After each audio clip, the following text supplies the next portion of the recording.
Hello and welcome to the next reading from the Mammoth Book of Haunted House Stories. Got, I think,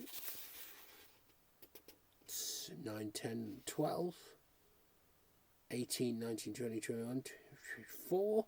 This is the 28th story, and it's The Patter of Tiny Feet by Nigel Kneale with a K, K-N. And of course, we have a perspective. The address is 47 The Street, London suburb, England, whatever that means. The property is a 20th century detached villa. 3 bedrooms, lounge, dining room and kitchen with bordered gardens to the front and rear.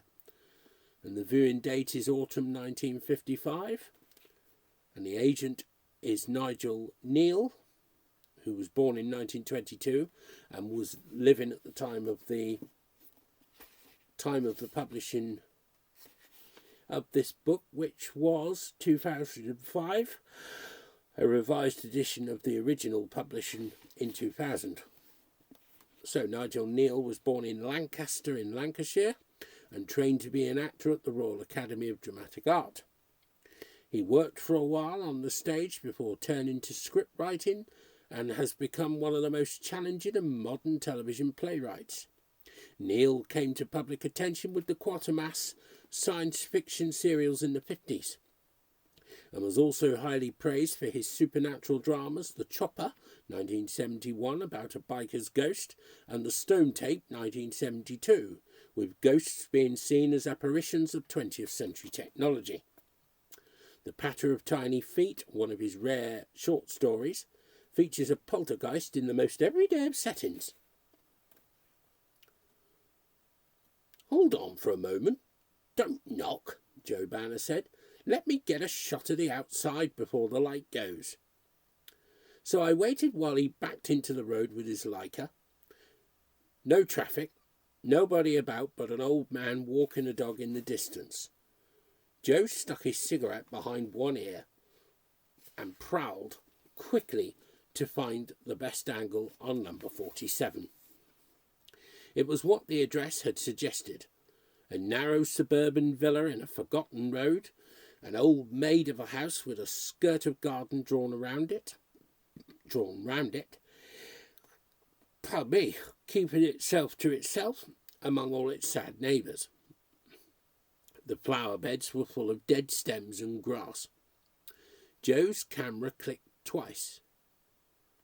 "House of Ushers in the back," he said, and resumed the cigarette. "Think the garden has any possibilities?" "Come on, we can waste time later." Weather had bleached the green front door. There was a big iron knocker, and I used it. It echoed hollowly through the empty house, said Banner. He enjoys talking like that, though it bores everybody. In addition, he acts character, aping the sort of small-town photographer who wears his hat on the back of his head and stinks out the local Rotarians with damp flash powder, but he's one of the finest in the profession. We heard rapid footsteps inside, the lock clicked and the door swung open, all in a hurry. And there appeared, yes, remembering those comic letters to the office, it could only be our man. "Mr. Hutchinson?" "At your service, gentlemen." He shot a look over Joe's camera and the suitcase full of equipment and seemed pleased. A small pudding face and a long nose that didn't match it, trimmed with a narrow line of moustache. He had the style of a shop walker, I thought. "Come inside, please. Can I lend you a hand with that?" "No, that's it. Right along inside." It sounded as if the word "sir" was trembling to join each phrase. We went into the front room where a fire was burning. The furniture was a familiar mixture, flimsy modern veneer jostling old pieces built like Noah's Ark and handed down from in-laws. Gilt plaster dancers posed on the sideboard, and the rug was warm through. "My name is Staines," I said, "and this is Joe Banner, who's going to handle the pictures. I believe you've had a letter?" "Yes, indeed," said Hutchinson, shaking hands. "Please take a seat, both of you. I know what a tiring journey it can be all the way from London. Yes, I must say how extremely gratified I am that your paper has shown it this interest." His voice sounded distorted by years of ingratiating. It bubbled out of the front of his mouth like a comic radio character's. "Have you, that is, I understand you have special experience in this field, Mr. Staines?" He seemed almost worried about it. "Not exactly a trained investigator," I admitted, "but I've knocked out a few articles on the subject." "Oh, yes, indeed. I've read them with great interest." He hadn't, of course, but he made it sound very respectful. He asked if we had eaten, and when we reassured him, he produced drinks from grandmother's sideboard. Banner settled down to his performance of the Hicks in the Stick journal photographer out on a blind. You seem to have brought a lot of equipment," Hutchinson said quickly. "I hope I made it clear there's no guarantee of anything visible." "Guarantee? Why, then you have seen something." He sat forward on this chair, but immediately seemed to restrain himself, and an artfully stiff smile appeared. "Mr. Staines, let's understand each other. I am most anxious not to give you preconceived ideas. This is your investigation, not mine." He administered this like a police caution, invitingly. Joe put down his empty glass. "We're not easily corrupted, Mr. Hutchinson." To scotch the mock modesty, I said, "We've read your letters and the local press clipping, so what about the whole story in your own way?" I took out my notebook to encourage him. Hutchinson blinked nervously and rose. He snapped the 2 standard lamps on, went to the window with hands clasped behind him. The sky was darkening. He drew the curtains and came back as if he had taken deep thought. His sigh was full of responsibility. "I'm trying to take an impersonal view. This case is so unusual that I feel it must be examined pro bono publico, as it were." He gave a tight little laugh off all part of the act. "I don't want you to get the idea I'm a seeker after publicity." This was too much. No, I said. "You don't have to explain yourself. We're interested. Facts, Mr. Hutchinson, please. Just facts." "For instance, what time do the noises start?" said Joe. Hutchinson relaxed, too obviously gratified for the purity of his motives.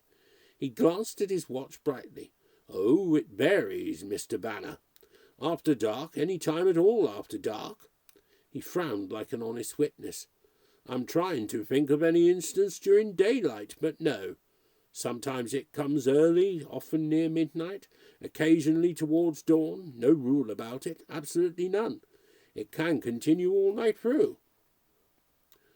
I caught him watching my pencil as I stopped writing. His eyes came up on me and Joe, alert as a confident examination candidate's. "Footsteps?" Again the arch smile. "Mr. Staines, that's for you to judge. To me it sounds like footsteps." "The witness knows the rules of evidence, boy," Joe said, and winked at us both. Hutchinson took his glass. "Fill it up for you, Mr. Banner. I'm far from an ideal observer, I fear. Bar Sundays. I'm out every evening." "Business?" "Yes, I'm assistant head waiter in a restaurant. Tonight I was able to be excused." He handed us refilled glasses. "A strange feeling, you know, to come into the house late at night and hear those sounds going on inside, in the dark." "Scare you?" Joe asked. "Not now. Surprising, isn't it? But it seems one can get used to anything." I asked, "Just what do you hear?" Hutchinson considered, watching my pencil. He's got the answer already, I thought. "A curious pattering, very erratic and light. A sort of playing, if that conveys anything. Upstairs there's a small passage between the bedrooms, covered with linoleum. I'll show you presently. Well, it mostly occurs there, but it can travel down the stairs into the hallway below." "Ever hear—" Joe began. Hutchinson went on.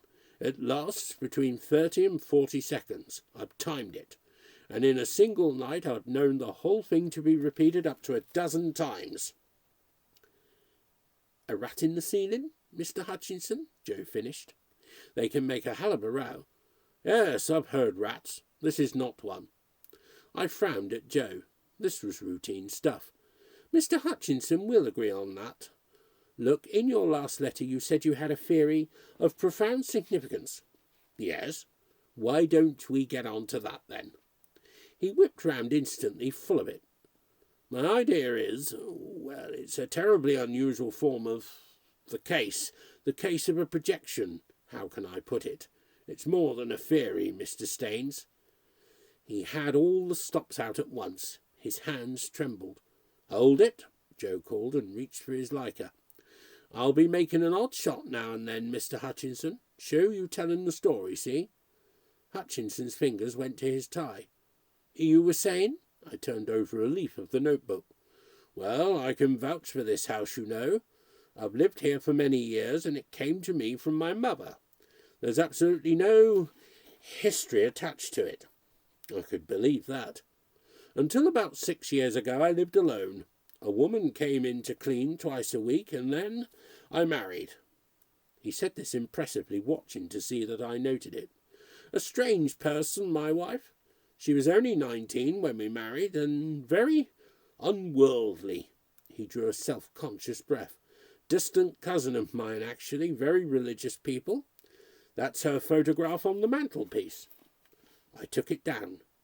I had noticed it when first we entered the room, vignetted in its chromium-plated frame, too striking to be his daughter.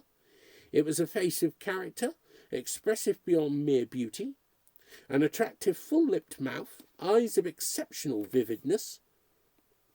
Surprisingly, her hair was shapeless and her dress dull. I passed the portrait to Joe, who whistled. Mr. Hutchinson, where are you hiding the lady? Come on, let's get a picture of. Then he also guessed. This was not a house with a woman in it. She passed away 7 months ago, said Hutchinson, and held out his hand for the frame. I'm sorry, I said. Banner nodded and muttered something. Hutchinson was expressionless.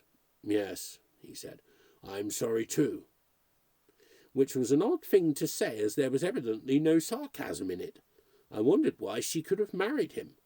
There must have been 25 years between them and a world of temperament. She was extremely passionate, Hutchinson said. He spoke as if he were revealing something indecent. His voice was hushed and his little moustache bristled over pursed lips. When his eyes dropped to the photograph in his hand, his face was quite blank. Suddenly he said in an odd, curt way, She was surprisingly faithful to me. I mean, she was never anything else. Very religious, strictest ideas of her duty. The flicker of a smile. Unworldly, as I said. I tried to be discreet. Then you were happy together. His fingers were unconsciously worrying at the picture frame, fidgeting with the strut. To be honest, we weren't. She wanted children. Neither Banner nor I moved. I told her I couldn't agree. I had to tell her often because she worked herself up and it all became ugly. She used to lose control and say things she didn't mean, and afterwards she was sorry, but you can't play fast and loose with people's finger feelings. I did my best. I'd forgive her and say, I only want you, my dear. You're all I need in the world, to comfort her, you see. And she'd sob loudly, and she was unnecessarily emotional. His voice was thin and tight. He rose and replaced the photograph on the mantelpiece. There was a long silence. Joe fiddled with his camera. No children, then. Cruel, that. Hutchinson turned, and we saw that somehow he had managed to relax. The accommodating smirk was back. No, none. I had definite views on the subject, all quite rational. Wide disparity in the prospective parents' ages, for instance, psychologically dangerous for all parties. I don't know if you've studied the subject. There were other considerations too, financial, medical. Do you wish me to go into those? I have nothing to hide. It was blatant exhibitionism now, as if we were proffering a bill on a plate with himself itemised in it.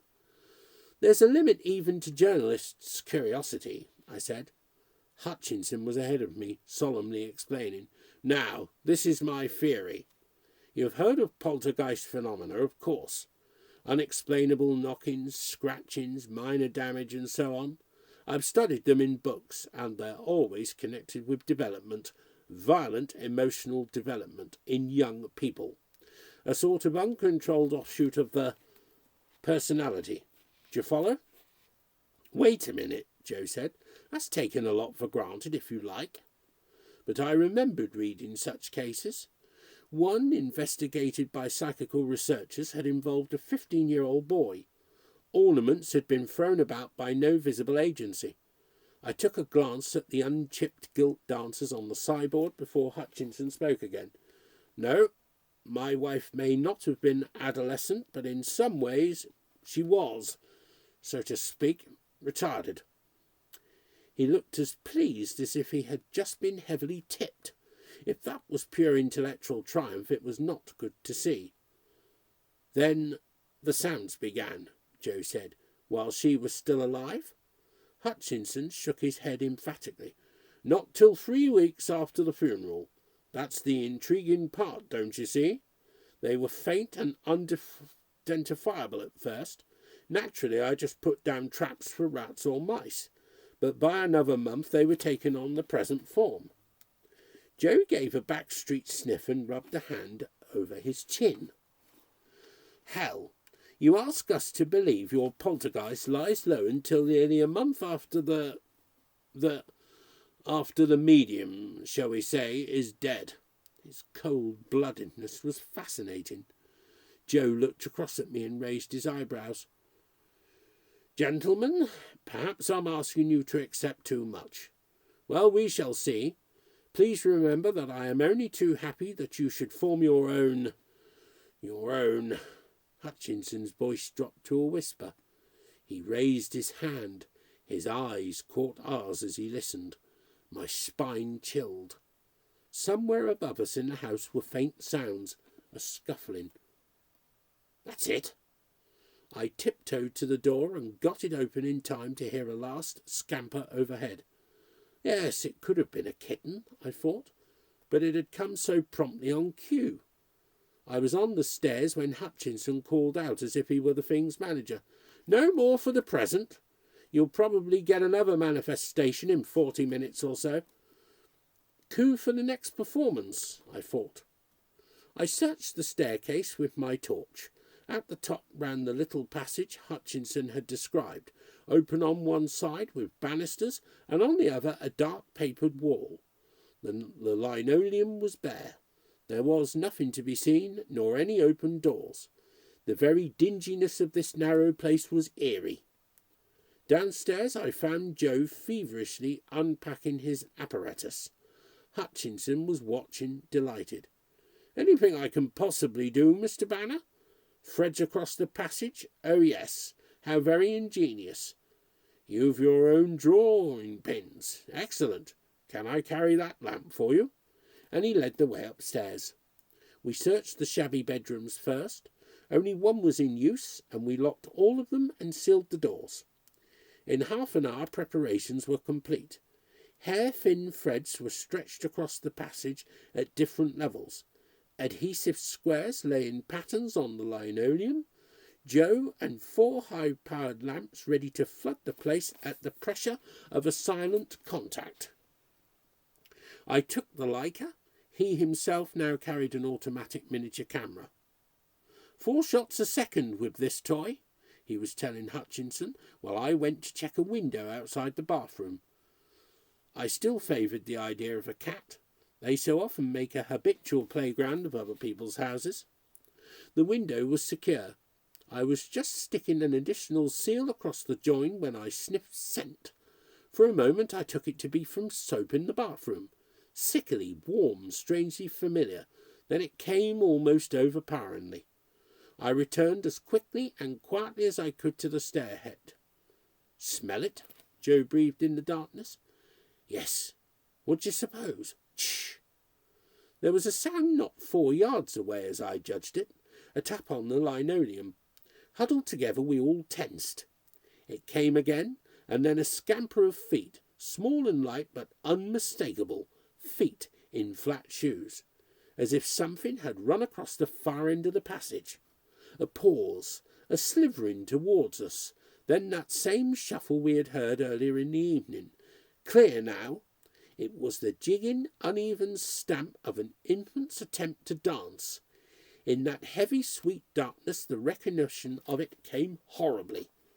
Something brushed against me. Banner's elbow.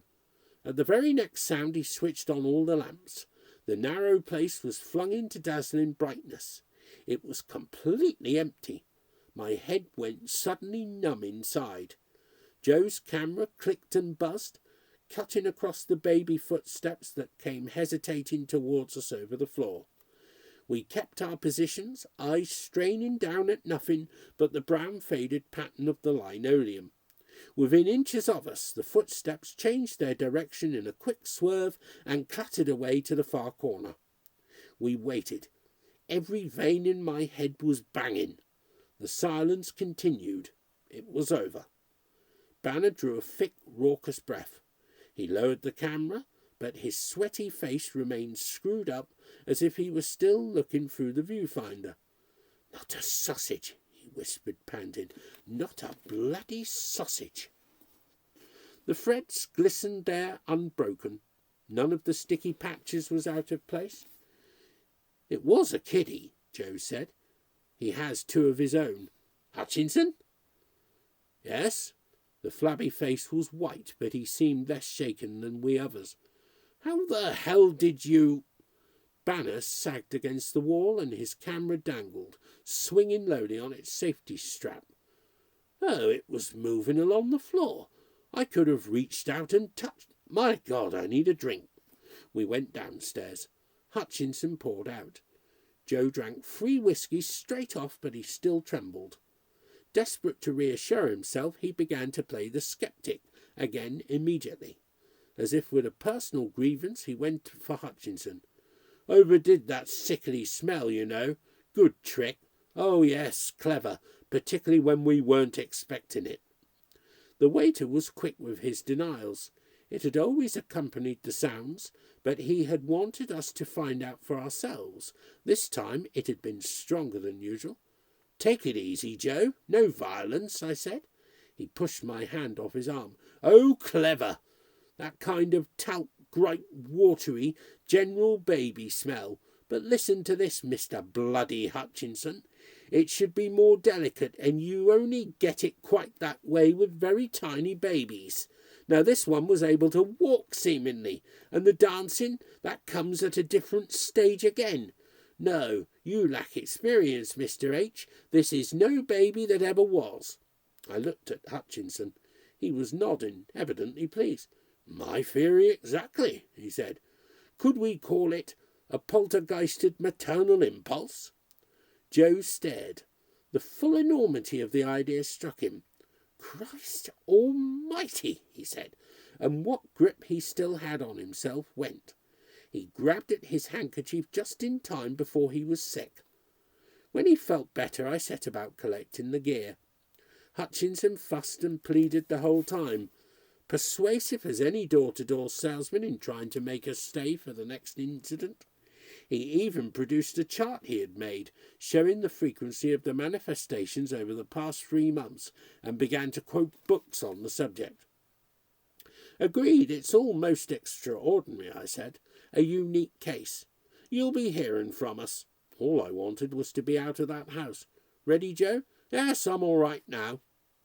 Hutchinson was everywhere, like a dog wanting to be taken for a walk. "I do hope I've been of some service. Is there anything more I can possibly—" "I suppose you can't tell me when the publication date is likely to be?" "Nauseating. Not my department," I said. "You'll hear." Over his shoulder I could see the girl's face in her chromium frame. She must have had a very great deal of life in her to look like that on a square of paper. "Mr. Hutchinson," I said, "just one last question." He grinned. "Certainly, certainly, as the prosecution wishes. What did your wife die of?" For the first time he seemed genuinely put out. His voice, when it came, had for the moment lost its careful placing. As a matter of fact, he said, she threw herself under a train. He recovered himself. Oh, shocking business. Showed how unbalanced the poor girl must have been all along. If you like, I can show you a full press report of the inquest. I've nothing to hide, absolutely nothing. I reported the assignment as a washout. In any case, Banner's photographs showed nothing, except one which happened to include me in such an attitude of horror as to be recognisable only by my clothing. I burnt that. Our Mr. Hutchinson's going to be disappointed. Joe's teeth set. What a mind that type must have. Publicity mania and the chance of a nice touch too, he thinks. So he rigs a spook out of the dirty linen. Sure he rigged it? Joe hesitated. Positive. For argument's sake, suppose he didn't. Suppose it's all genuine. He manages to go on living with the thing, so he can't be afraid of it. And gradually, new emotional depths. The idea suddenly struck me as having a ghastly humour. Of course, publicity's the only way he could do it. What? Banner, you ought to be sympathetic. Doesn't every father want to show off his child?